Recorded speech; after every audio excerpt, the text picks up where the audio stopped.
Once again, Styro, the Abyssinian ground hornbill, you two did an excellent job. Let's give a nice round of applause to our volunteers.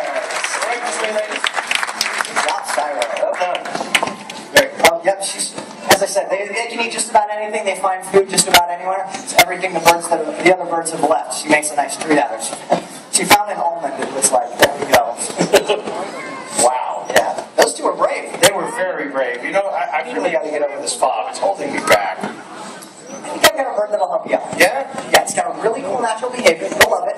But I need this. Ah! What is that? It's a fake lizard, Joe. It's a fake lizard, lady. Calm down. Okay, Joe, I have an idea.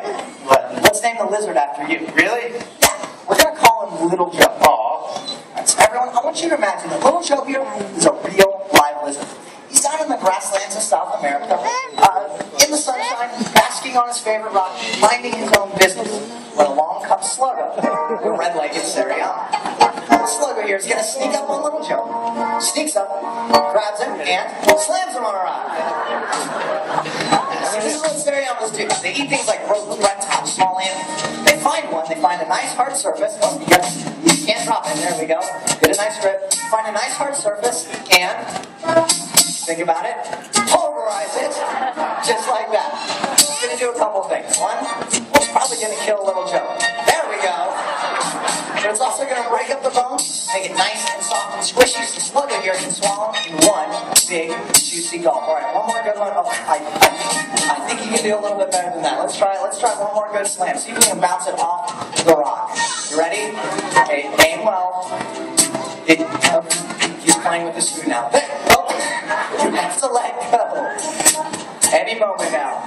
Building the small. There we go. That's the slam we were looking for. I'm going to rescue Little Joe. He's had enough. Great job, Sluggo. You ready to shove that Seriama run for it? Good one. Once you've cleaned up the rock, that's very good. Right over here. I'll give you a nice treat for that. Yeah, head on in. That was Sluggo.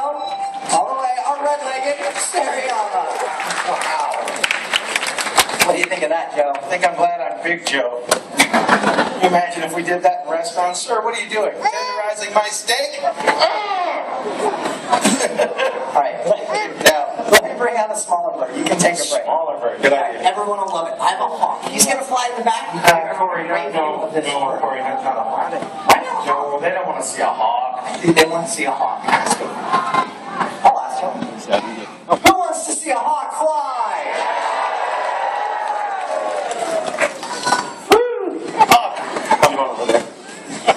Let's meet him. His name is Orion. He's a Harris hawk. He's going to come from that window there, and he'll play all the way in the back. It's a cat name. Now, Harris hawks, they're found in the desert southwest United States. Places like Texas, Arizona, New Mexico. Great places to find a bird just like this. Harris hawks, they are unique. They're one of few birds of prey that will actually hunt in family groups. 2 or 3 of these birds team up together, hunt prey they normally couldn't on their own. That will be something up to the size of a jackrabbit.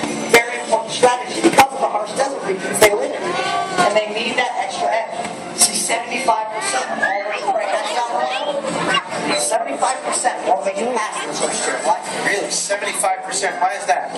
It's due to a lot of causes. Most of it is natural causes. But a lot of these birds are still being shot. Really? I thought it was illegal to shoot a bird of prey. You're right, Joe, it is illegal. It's unfortunate that people will shoot these birds because they play a very important role in the environment. They help keep down rodent populations as well, having hawks just like Orion around.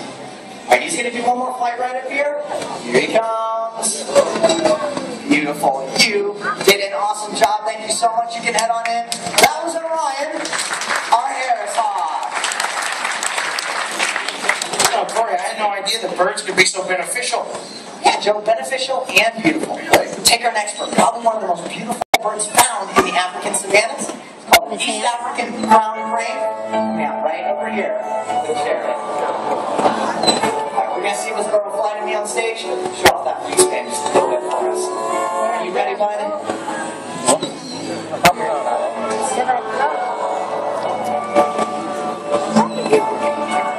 Ladies and gentlemen, I'd like you to meet Fraser. Fraser the crane. Crown cranes get their name from that golden burst of feathers on top of their head. They eat things like seeds, grains, but also insects.